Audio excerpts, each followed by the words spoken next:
And here we are. Welcome to the new edition of Blabbing About Marketing with Creative Evolution.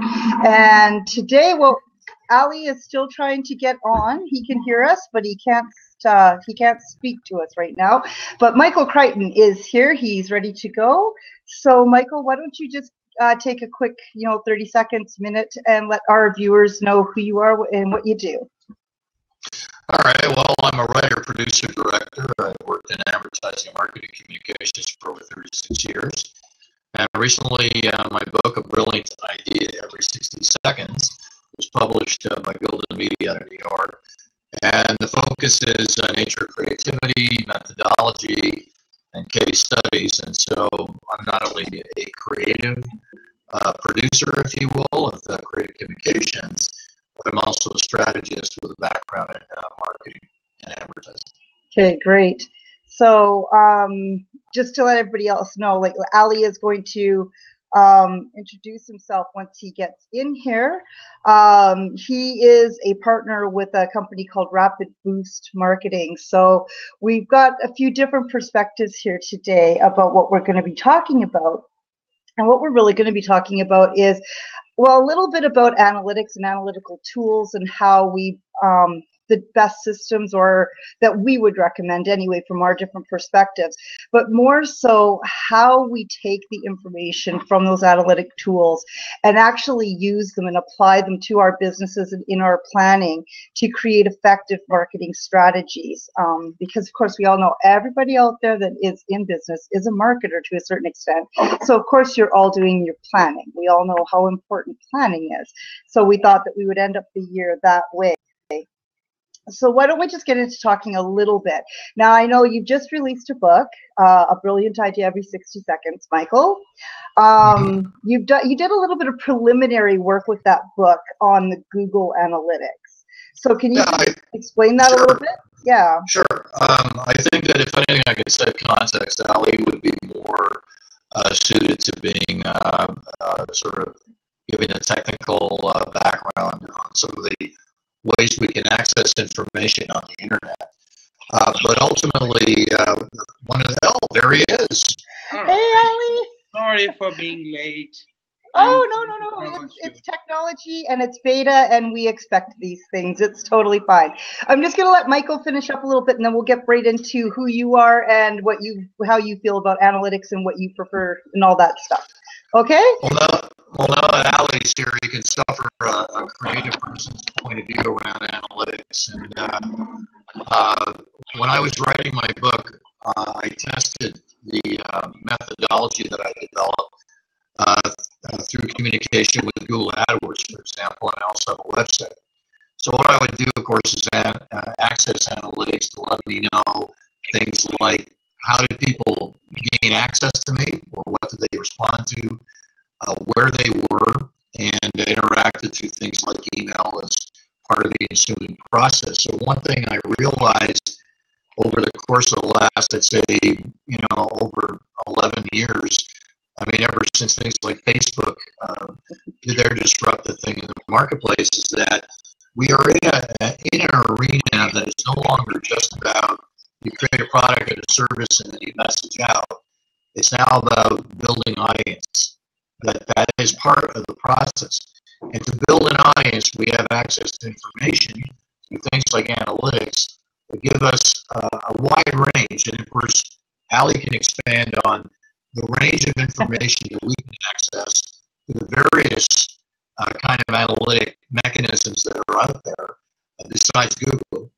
And how that ultimately, through the course of the discussion, maybe see how it does influence how we approach things from a creative communications or creative strategy point of view, marketing development, etc., products, all those aspects. So that's my context. I'm a creative guy in the middle of a propeller head world, Yep, yeah, that's the truth. I'm always telling people, they say, "Oh, you're in the creative services industry." Well, it's a lot less creative than a lot of people think it is. So anyway, Ali, why don't you go ahead and introduce yourself to the viewers here?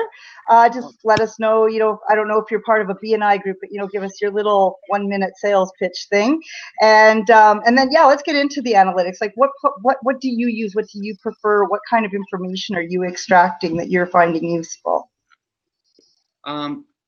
So my name is Ali, and like I'm a co-partner at Rapid Boost.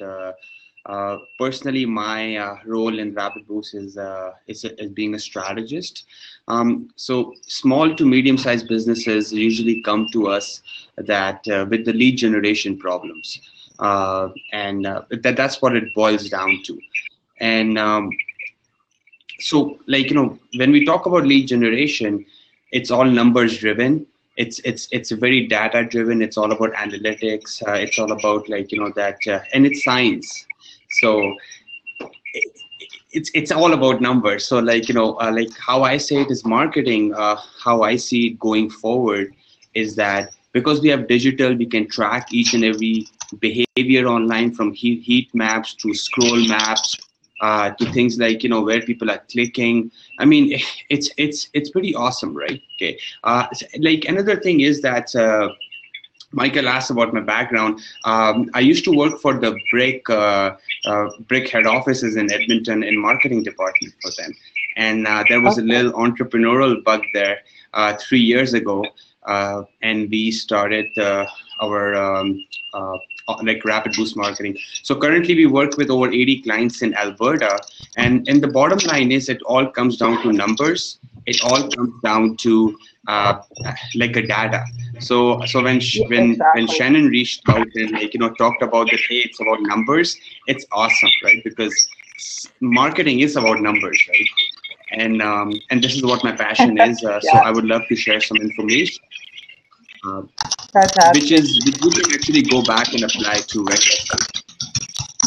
Yeah, well, and this is what I was like, and this is what really spurred me to want to end off the year with this idea of having to gather information to know who your audience is and where to engage them, and even how they engage and how they make their buying decisions. Because I am constantly myself getting that idea of when they find out that I'm a marketing company and we do creative services, they think that so you can do a logo for me. Well, it's not quite that simple. And so when you have a lot of especially solopreneurs that maybe don't have the resources that some small and medium-sized businesses do, and they come to you and they're looking for insights as to what's the best logo to make, or what they have to understand, we all have to get to the idea that it's less about the image. The image is what you make it to be, but if the image doesn't resonate, if it doesn't connect with your audience, then they're not going to buy it anyway, right? We have to get down to that data and to those numbers. So do you use a lot of Google Analytics, like Michael was saying he does, or are there other platforms that you prefer? So for as far as the tracking is concerned, right, there are platforms. So Google Analytics is most straightforward one. It's free, right? So when you said solopreneurs, small businesses, it's perfect for them, right? Okay. Even if they use proper use of Google Analytics, right? I mean, where people are landing, where people are exiting, how much time they're spending on each and every page, right? Then above and beyond Google Analytics, there are tools like Simply Measured, Hotjar. There are professionally, very in-depth tracking tools which tell you more about how people are behaving on your website. Okay. Yeah, we're getting a little bit of interference. I should have told you that we recommend headphones. It's very much like the Skype thing. We can get a headphones. Not a problem. Okay, perfect. I think there is a noise is echoing, so perfect. Okay. Okay. So right now I'm using a CRM program called Zoho, and I'm actually really liking it. I haven't set up any of the campaigns or anything through it, so I have to admit I'm a little disconnected in that I'm using MailChimp right now for my email outs and everything. And MailChimp uses a service called ClickTail. I'm finding that a little bit useful, especially in the open rates and that sort of thing. So if you're using a free service like that, ClickTail might be something I think that I would recommend to people. So I don't know if you have any experience with that, but it's just, you know, some ideas. With Facebook and Twitterlizer, like Twitterlizer is something I love because I hate the analytics on Twitter. I've never really gotten a lot of really useful information from the Twitter analytics. Twitterlizer is a lot more in depth. It's a lot more along the lines of what Facebook and that produces. But that leads us into another question. And right now, this is going to be kind of like the last question that I'm putting out with the online stuff. Unfortunately, we're going to go a little bit into the realm of how we're measuring the offline stuff, but Michael is an expert in that kind of stuff. So I'm sure we've got it covered. But the question is, when do we get to having too much information? How much is too much information? Or is there such a thing as too much information when you're gathering all that data that you need? Because we're going to be taking that data and using that to make our plans and and figure out what we need to do for marketing and what our visuals are going to be. Is there too much data? Well, actually, there's a content glut. Period. There's data glut. There's content glut, and it's. I think where we get lost is that we approach things in the traditional manner. So I'll give you an example: is that you manufacture a product or you create a service, and you understand the benefits that you're offering to your target market. Well, that's not going to work for you as well as it used to. Now you have to understand the benefits from the point of view of how your market sees the product. And quite often what happens, especially with people doing innovation and creating, small products or things or services that make people's lives easier, is that they think, okay, this is the benefit we're going to sell. So rather than market, the whole idea is not to market from the inside out. What we have to do is do it, in a sense, from the outside in. And if we start by understanding through analytics, we can begin to connect and have a better sense of who our audience is. But then the next step is how they respond to the benefits or the value of the service or product being provided. Because until they give meaning to your proposition has no value. We say, oh yeah, we deliver value. We do this, but until we understand how they give meaning to it. So where analytics becomes something interesting is that if you understand the benefits that you're putting into the marketplace, it gives you at least some referencing where you go, all right, now I'm going to chase the analytics or chase some information from the marketplace that tells me what the perception is against that particular perception that they have. So the idea that there's lots of numbers, well, there can never be enough numbers. There can never be enough information. But we do have a glut. But we have to say, how do we synthesize or how do we boil it down? How do we make it more single-minded in terms of how we extract the information and the type of information that we get? So I like to start by saying, what do I understand about my market, or what question am I asking them? And then I align whatever research I do against that, so I'm not investigating everything.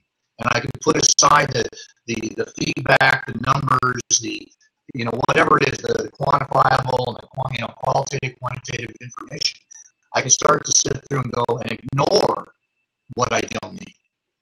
So, and Allie, I'm going to put this one to you. How do you know what you don't need? There's no really one. It's unfortunate right now because we have a whole bunch of analytic tools at our disposal that provide us with amazing information. it's bringing all that information together. We don't really have that centralized system yet that will take all of your analytic information and pull it together into like one set reports or something like that for you. At least I haven't found that. I don't know if you have.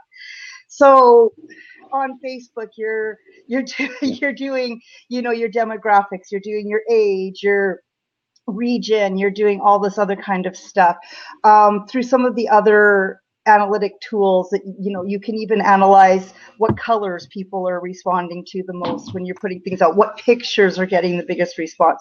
How do you take all that information, put it into one place, and know what you need from it and what you don't need from it? Is that completely, do you find that that's completely based on your client, what their marketplace is? And like, just what's your process? What's your team's process in just whittling that down to what you need? Okay, really good question. Like a data overload is actually a symptom, and we all have ADD nowadays. That's what I call it.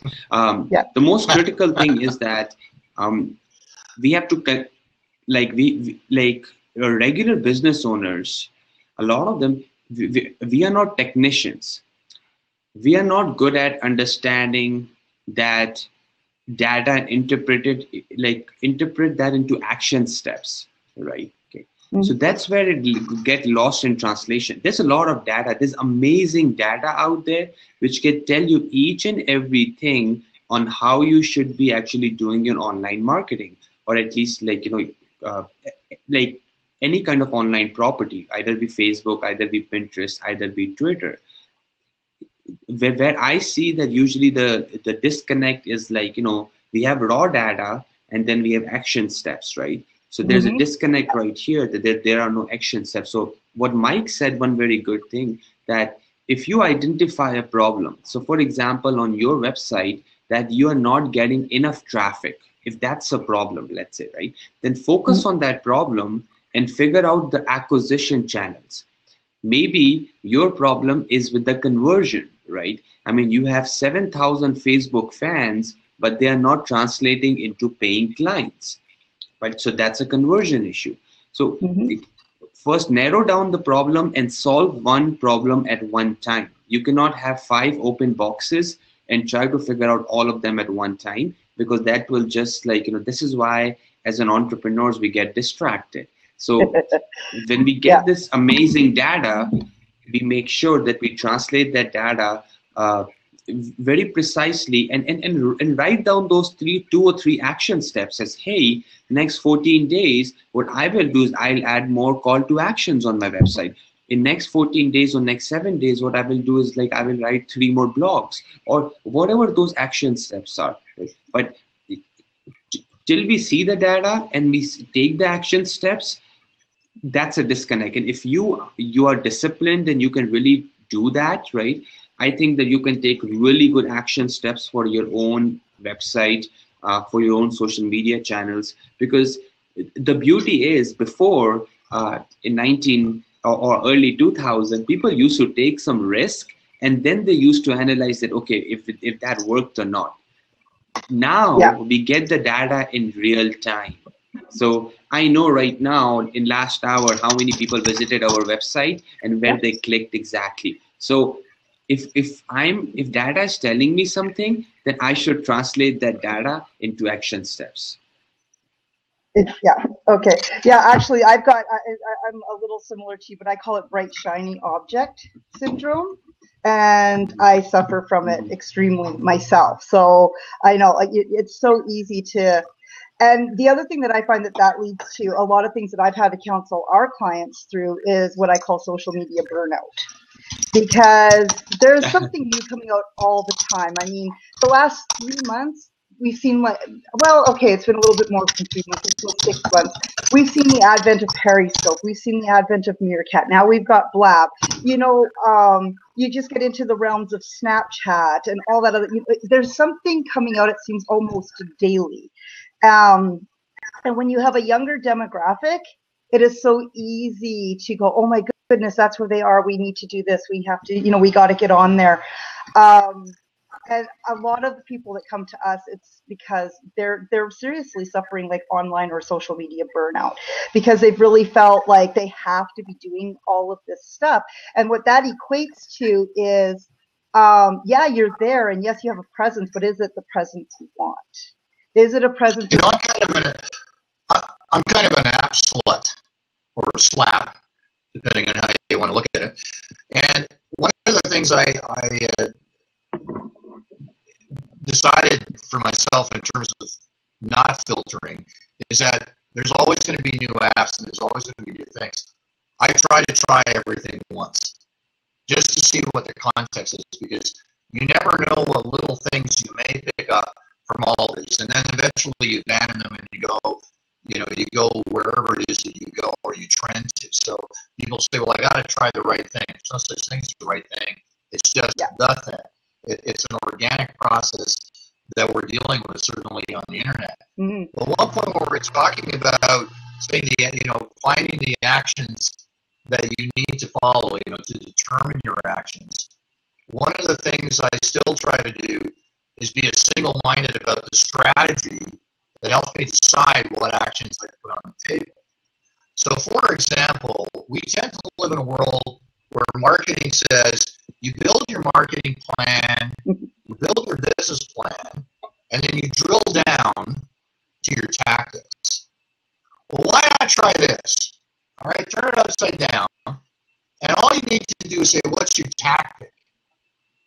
So, for example, a marketing process before online became as big as it did, but now even they use it.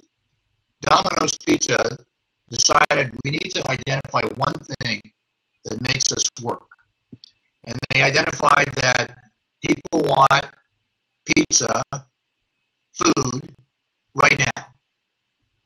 So they asked themselves a question, how fast can we do that?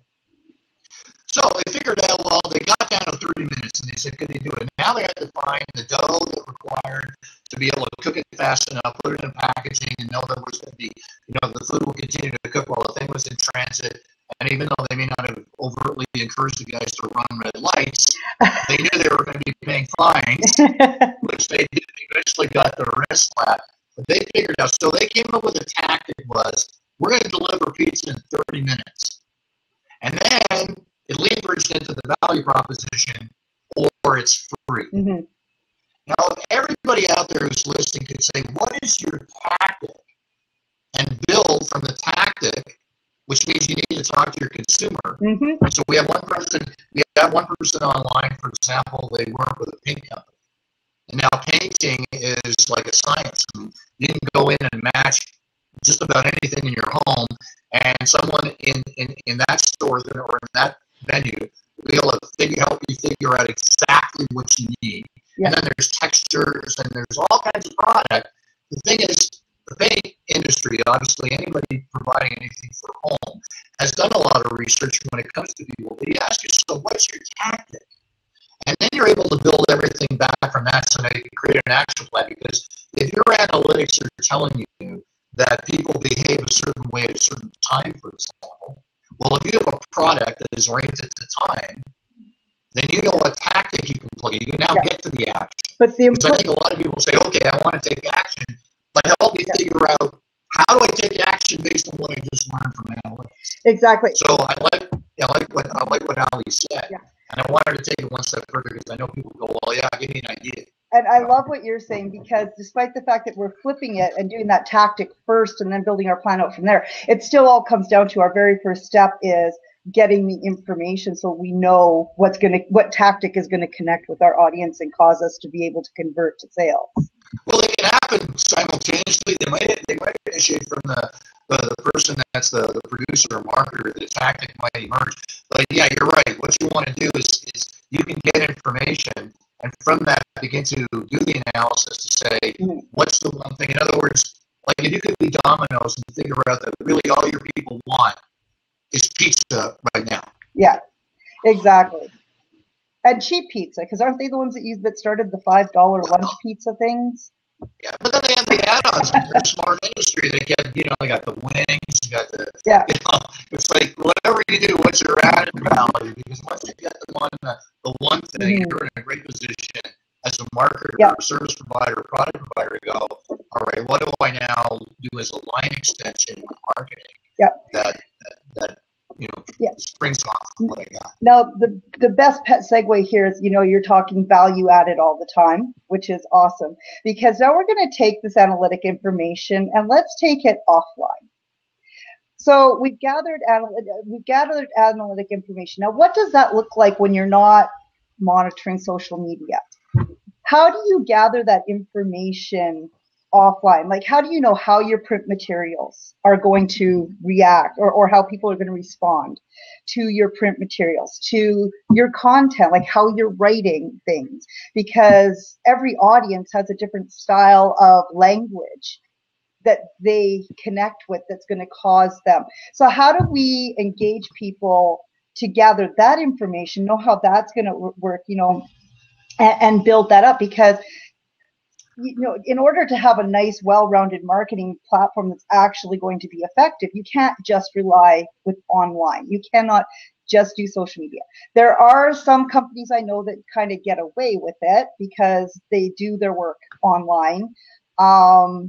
But for the most part, most companies, especially that have product or services that they have to be physically there for, they're going to have some sort of ad. They're going to add stuff. They're going to have some sort of promotional materials.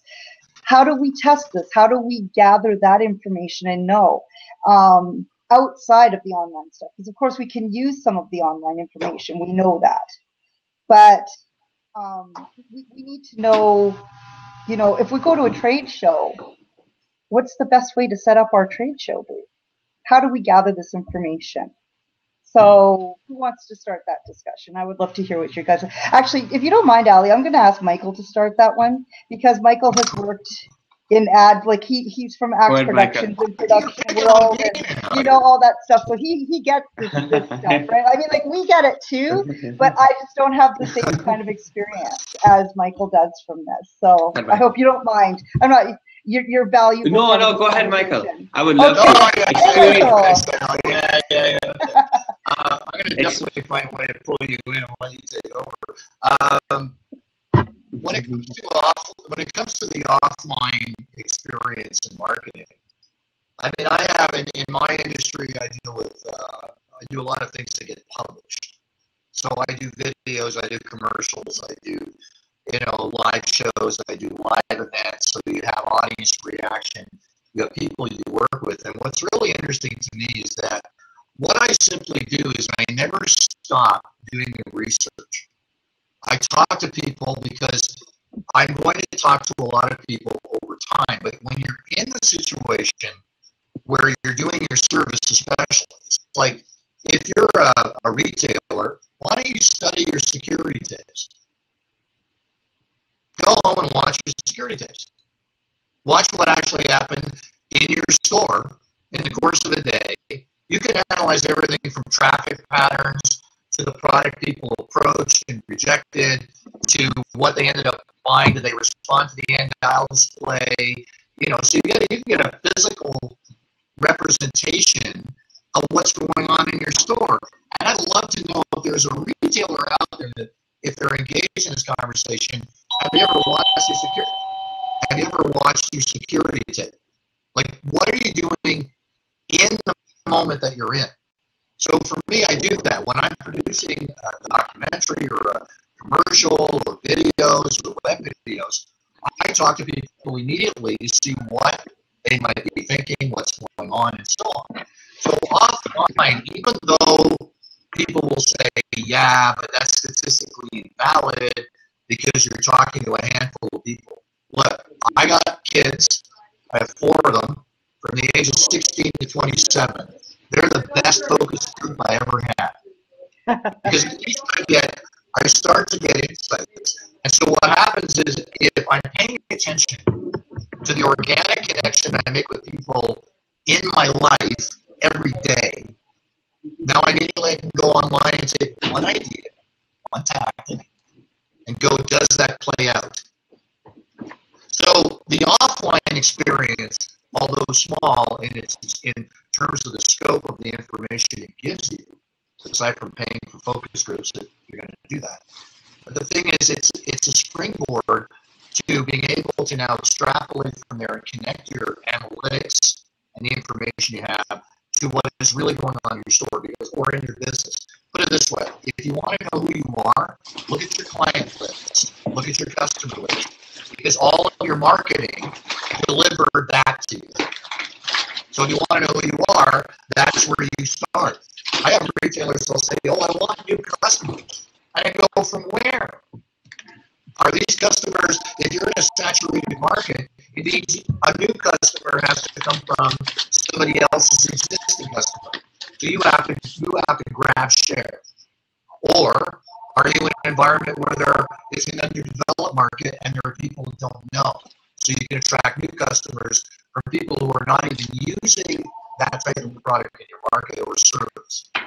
So Allie, I'm going to hand it over to you, because what I'm saying is that Allie's going to say something I'm going to learn, and I'm going to immediately go look for it and start. So Allie, generate something I can go look for. This is organic. I mean, it's online, but it's organic. So here we are. Proof of the pudding. Yeah. Okay. Yeah. No, thank you. You gave a really good insight, Mike. So when it comes to offline channels, there are some online tools that we can track their progress. Okay. For example, so we worked with an e-commerce client. They spent $25,000 on a trade show. Okay. It was in New York. They are in the home renovation industry. What we did that at the trade show, they had a coupon code so that there was a very specific call to action for that trade show. The phone number was different because we had different phone number which tracks all the calls. Now, so we know that, okay, if let's say 1-800 number rang, it's only on the trade show booth. So we know that, well, it came from the trade show. Also, there was a coupon code which was just specific for the trade show. So there are some things. So like another example is you're part of BNI or you go to a big networking event. You give out 50 business cards. What you can do is over the next 48 hours, you can go to Google Analytics and see that how much direct traffic has increased. And if the direct traffic has increased, and during that 2 days, if you can clearly see that you got 1 or 2 leads, so then you can start building that connection that, okay, I was at a networking event, I gave out 50 business cards that had my website on it, that had my email on it. Over next 2 days, there were more traffic, and then that translated into leads. So we have some tools, we have some resources. I always say that when it comes to the offline channels, make sure you plan ahead so your online channels can support that. So for example, if you're at the farmer's market, then have a specific page for your customers who are just coming to the farmer's market, right? This way you can build that, okay, if people saw you at the farmer's market, they can go to that exact landing page on the website, which has an offer, which is exactly for the farmers market customers. So we can leverage some of the tools. And I was talking to one of the local companies in Edmonton. Their name is McCullum Publishing. They're fairly big printing company. Yeah. And a lot of dealerships, a lot of big fancy flyers we see nowadays, traditional marketing we see. A lot of them are tracked, through different techniques, right? So I think traditional marketing is evolving, right? And as an online marketer, I can tell you one thing that it's online marketing is not a holy grail of every answer to everything. No, you need traditional and you need a strong mix, right? Exactly. And you need that mix more strategic way. Maybe you have a sales team. Maybe you're going to a BNI group. Maybe you speak at the events. As Michael was saying that, for Michael, his book is also his sales funnel, right? So traditional sales funnels have to be there, right? It's critical. Online sales funnels, right? yes, you should leverage upon it, and just to build upon that fancy shiny object syndrome we were talking about it. When you Yes. explore a new online channel, especially for business owners, entrepreneurs, when they have limited time, when their time and energy are more critical for them, when they are doing most of their marketing, it's good to focus on 3 channels or 2 channels and really win that, right? And if you do that, you're good, right? But so rather than having 5 different places, right, make sure they just focus on 1 or 2 channels, so you can just like leverage those channels, right? Yeah. What do you say, Mike? Yeah. I agree. I mean, again, I'm about being single-minded, and so there's a lot of things I do not use. I focus on the things that I understand well enough, and I don't start to proliferate. I just want to try and say, all right, how do I make my Facebook page look or work? And I realize that recently I'm not doing enough actually, but I try to use the networks that I have, and it's always a good thing, certainly even in traditional advertising. For example, you can't buy radio for a week and expect it's going to do something for you. All of these mediums take time. Of course, there's expense. If you can afford television over the long term, well, great, but for most people in business, it's cost prohibitive. The other thing, though, is to also consider the opportunity where you can springboard. So again, if you find yourself doing something that is tactical, so for example, you create a relationship with a traditional media like radio. Now, radio also has online properties. Yep. So now they have pages, and they have, they have portals.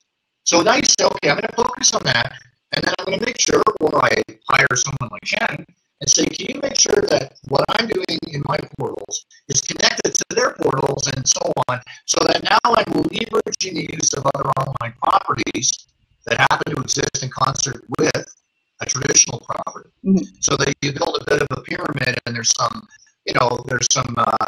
advantages, because some of what you're doing online with that particular medium may spill into some opportunities that they do traditionally online. So they may be name mentions of your website, or the portal or the Facebook page you have for your service or your product.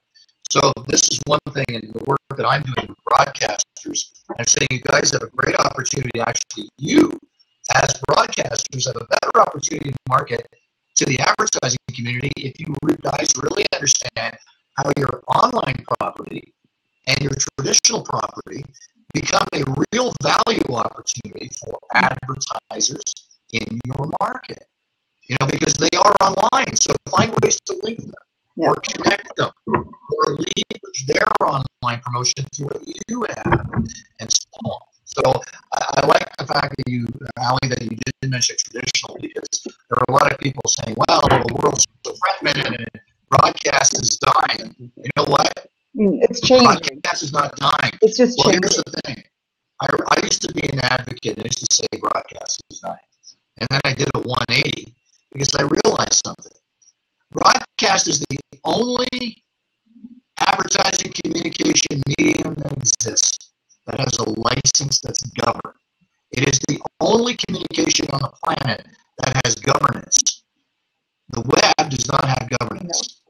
Privacy, which are now issues in marketing, privacy and identity have become huge vulnerabilities in terms of marketing and advertising. I just went through a process with a dealership group in the market that I'm in terms of getting approvals with Castle and all that kind of stuff. But broadcast has a license, and that's their asset. That's an aside. But still, I think something important, because we tend to forget about things like privacy and identity, because we're doing online transactions, whether it's PayPal, but you're opening yourself up with your credit card and your banking information and all of that. And I think more people now, especially in business, are aware of that vulnerability, and customers are saying, how do I shop safely or transact with you, whether it's information or product or service? How do I transact in a way that I remain safe? I just want to go back a little bit, because how you were talking about looking at security footage and that sort of thing. One of the things that I find that a lot of people overlook too is, you have a customer base already. These people keep coming back to you. They're doing business with you. Why not just ask Yeah. them why they keep coming back? A lot of people don't do that. It's kind of like that old saying, you know, when we're looking for the obvious, we overlook the obvious. Sometimes it's just as, I find it's just as simple as finding 30 seconds at the end of a transaction or using it as a way to keep engaged and just calling them up, giving them some contact and saying, hey, we're just wondering, what is it about us particularly that keeps you coming back to do business with us? What is it that connects us to you in that way? Because there's other people that offer what, you know, the same products, the same, I mean, look at us, there's 3 of us here, we're all marketers in some respect or another. What causes Ali's clients to call him as opposed to my clients call me, as opposed to people coming to you, Michael, for your books and your, you know, and all that other stuff? I mean, why does William Shatner call you and not us, right? So it's you know, it comes down to sometimes it's just as easy, it's just as simple as asking a question. Just ask your clients. And Allie, when Actually, I'd like to hear from Allie now. It's like, Allie, I'd love to hear your answer to that, because you're in a very interesting part of the industry that we're all in. So what do you do to get the information on what your clients are about? What do you do?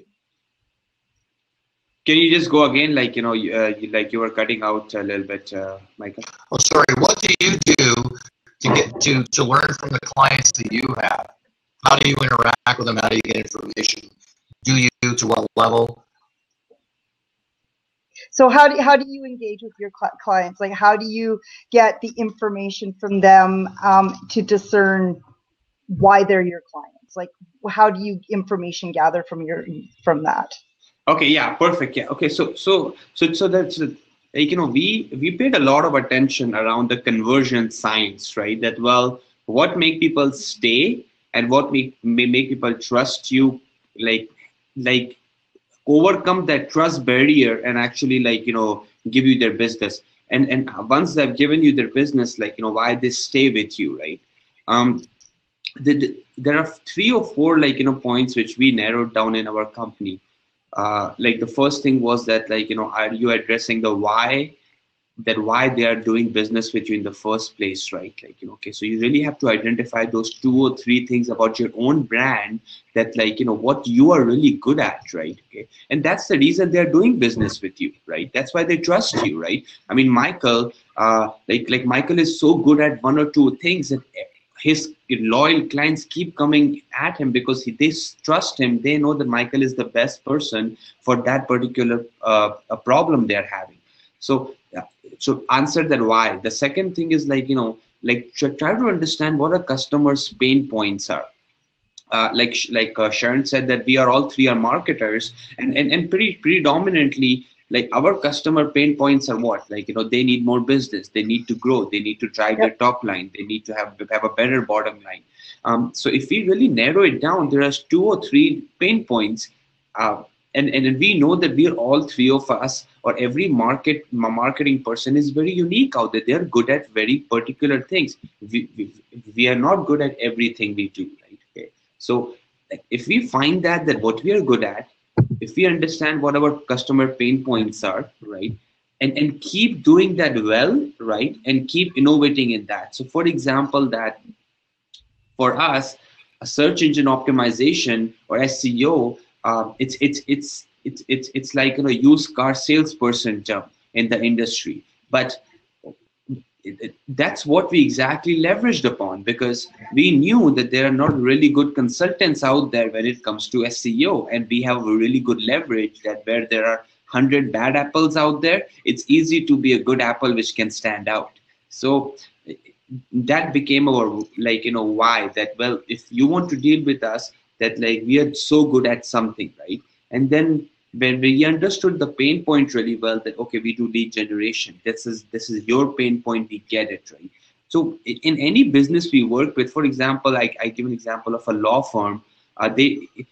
If they are, like, you know, building their online presence, they need to narrow it down to few things, especially when it's concerned about your website copy, the Facebook introduction, the graphics they are using. That, okay, who's their client, so their customer avatar, okay, why they should work with you, and how good you are at problem solving their problem. And I think if those are addressed properly, then we see that, like, client trusts you, and not only trust you one time, they keep trusting you for longer time, because now they know that you're so good at something. Right? There's a question for you from me, Marjolaine. How can you find top level pain points in search, like short tail and long tail keywords? Yeah. I would imagine you might be able to handle that one. So more it's a good question that, what are the pain points in search? Well, the pain points is that I'm not on the first page. That's the pain point, right? What you're talking about, that like short tail and long tail, that's a technical term, right? So you're right. What I will recommend that to you is, if you can go to this website, it's called clickminded.com. It's a very cheap SEO course, $100.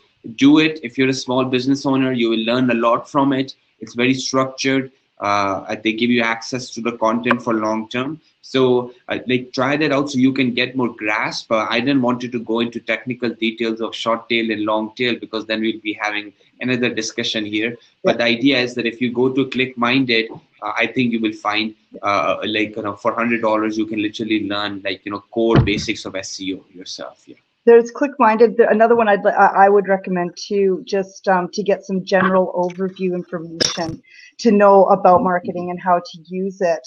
Just on your basic level is lynda.com. It's LYNDA.com. And here, I'll actually just type it into the messages here for you. But it has proved invaluable to me in generating and gathering information that I need when I've come up against a roadblock that it was in an area that I just wasn't all that familiar with. And it's super, super affordable too. I think right now they've even got it down where you can do a monthly plan, and it's like $25 a month or something like that. And you've got access to unlimited numbers of courses. So yeah, absolutely. Yeah, so basically, every lynda.com is our holy Bible in our company. So anyone who gets trained, they go through 5-6 lynda.com courses, because it's just so cheap, right? So it absolutely, really like Shannon really good point out, because it gives you access to so many things. Yeah. Oh, you're welcome. That's what we're here for. If you need any more, we got another 5 minutes here. So let us know what other tips you need. Understanding keywords has always been fascinating to me, and I try to experiment because I'm really cheap and I don't like spending money. So I try to figure out ways of using anything online that might tell me something. So one of the things I do, which I find very interesting, is when you're writing a Google AdWords ad, which has got to be one of the most challenging things in the world to do, because you got this much room for the content, so many characters. I mean, and I have a long title for my book. Wow, how stupid that was. So what I do is I'll throw up keywords to see what the valuation is on the keywords that I think actually might work, and I get a sense of what people are looking for. And it was really funny because I cross-referenced this against Twitter by putting in the hashtag of the same word. And I looked at how it appeared and how much presence it had. For example, I would have never thought that the keyword ideas is a big keyword because it's too general.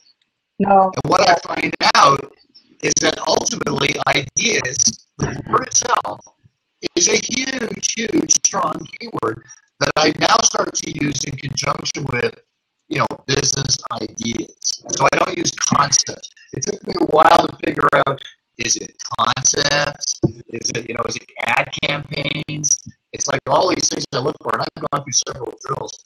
And it's funny how you find out that sometimes the simplest term is sometimes the most powerful. But the way I did it was by setting up a Google AdWords campaign and just rifling through as many. I started with what I had, and then of course they have the suggestions of keywords that you might consider. And they look at it. Now I realize some of that's money based because they know. But this is the point. They know which ones are going to attract so they can get the click and the conversion so that Google gets their money. And so they're going to give you, I would think, the ones that are, but here's the thing. What I don't know is, okay, they know it's popular. I know I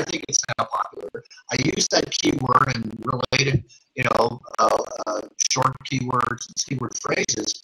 But what I don't know for sure, because no one's telling me because I'm an idiot, I don't know if really they're just taking advantage of me because there's something I haven't figured out. When I say, well, really, that's not the one you want to use. If you really know what you were doing, you go like, 2/3 of the way down the list and then take those. But here's how you evaluate them. Anyway, but I have tried it. I mean, I've seen some success with it. But I find there's cheap ways to actually do it. But obviously, it's easier if you have a service that is focused on it. You're saying that ClickWays is probably Click-minded, yeah. Or click-minded. I mean, click-minded is something that kind of takes that process and makes it easier for you. So now I have something to buy now, thanks to Allie. There you go. Now you got something else to add to your to-do list. Are supposed to give it away for free? Well, you know what? The thing is sorry, go ahead, Allie. HubSpot just actually opened a SEO course. Yeah. Just in last 30 days or 60 days. It's a free SEO course, Michael. So I can save you some money if you don't want to spend on ClickMinded. You can go there. Love you, man. Thank you for the Christmas gift. I will tell you though, like just even from my perspective, ClickMinded and lynda.com are definitely going to give you more in-depth, like more saturated information that's going to be useful. But HubSpot is good too. Like it'll give you the basis and give you some ideas of, you can go and visit some sites and that sort of thing and get an idea of what they're promoting and who they're using and that sort of thing. So, I mean, in the end, it still all comes down to being helpful. Sometimes, especially with small business and that sort of thing, it's not always about being free, but there are affordable tools out there. And I mean, $20 US, which I think by now is $25, $30 Canadian. I don't know, but it's really, really affordable. $25 a month, right? And you've got access to a world of I don't. How many courses is lynda.com sprouting now? It's oh my goodness, it's over 500. It's in few thousands. And similarly with lynda.com, you have Udemy. You can buy each course individually. So there are few different. There's actually another very, very good online marketing like a learning site is Digital Marketer. It's run by Ryan Dizes, right? He's really famous. He's big. He's very good. So there's there's a lot of them. The idea is that doesn't matter which course you do it properly and stick to it and actually take some action plan. And the next, and my first recommendation as action plan is, even if you haven't heard of lynda.com, I guarantee you millions of people have. I know hundreds of people myself that use it on a regular basis. Make sure if you've got a LinkedIn profile, be adding it into your education profile because they are recognized and it does help build on your credibility, which is another important part of building your audience and building your online community and converting people into trusting you with their services, with their business growth, really, right? So I just wanted to really quickly go back and just kind of with Allie, just really quickly say, with the special deals and that sort of thing, I found it to be an amazing tool. It's a great funnel. You can track it very easily because even if you're using a service like MailChimp, you can run analytics on that. So you can name it the campaign name and everything. And so when it comes to you, when it downloads into your inbox at the end of your campaign, by the very name which campaign it's for. And it doesn't cost you anything. But you put out a special deal. Like I have I'm developing a new website right now, and on that website I'm going to have a downloadable marketing planner. It's a simple 2-page guide, but I've been using it. It's been working really well. It's just an Excel spreadsheet, honestly. But people can come on. They download it for free. When they subscribe to my newsletter, they can get this for free. Well, that's all going to be traceable, and it's not costing me anything to do it. So there are definitely some really good platforms and really good analytic tools out there that you can use where cost is not even, it's not an obstacle at all. So you know, that whole idea of tracking that way is something that I would highly recommend too. So I see that we've just been joined by some people, but unfortunately we have to close it up now because I promised these guys I would keep it to an hour. Michael's getting ready to go off on his Christmas vacay here, and I'm sure Allie's got some work to do. I mean, you know, he's got those 80 clients. Over 80 clients that he's got to go and contend with here. So just want to let everybody know really quickly as we sign off here. You are welcome. We love you guys out there. Thank you all, first of all, for clicking in here and taking a chance on listening to us. And hopefully we provided you with some good information, something that you can use down the road. Now, I'm taking next week off of Blab just because Christmas is crazy and Christmas is next Friday or Saturday. So we're not doing a Blab next week. However, Allie will be joining me again on December 30th. And we're just going to have a kind of fun day, I think, that day. Allie's going to surprise us with his top 2 or 3 marketing tactics that he's seen used over the course of this year. And we're going to kind of break that down and analyze it a little bit of why he thought each of those were really functional and why they worked as well as they did. And I'm going to do the same thing. And we welcome you again to join in and share anything that you found over this last year that really caught your attention. Hopefully the whole idea of that is, number one, to have some fun and just look at what other people are doing out there in the industry. Number 2, hopefully you get some nice creative ideas that you can take and use in your planning for 2016, because we're all in the process of developing our next year's plans for marketing and business development. So hopefully you can join us again, 1 o'clock Mountain Standard Time, Wednesday, December 30th. Be sure to follow these guys. You guys have been giving them, oh my goodness, look at this. 10 shout outs here for Michael. Of course, he always wins that one. So, but you know, you've got your handles. Please make sure, please make sure to get onto Twitter. Make sure to get, you know, find everybody here on Blab. Make sure that we're all connected and subscribing. Who's doing that? No. Michael, are you doing your, are you giving yourself back? No, I just followed somebody. No, we have Walter. We have Walter showing some love to everyone. There you go. So, yeah. If there is anything else that you want to ask us, like I said, you can find us on Twitter. Look us up. Give us a shout. Give us a shout. Let us know any other questions you have. I'm sure any one of us would be more than willing to take, you know, that 2 minutes out of our day to give you a little bit of advice here and there. Be sure to tune back in on the 30th, and have an awesome day, everybody. Hope we helped. Thanks. Have a good one. All right, everyone. Bye-bye. All right. Thank you, Michael. Thank you, Allie. We'll see you again on the 30th, Michael. And you have an awesome Christmas vacay, Michael. Well, all right. See you later. Bye-bye.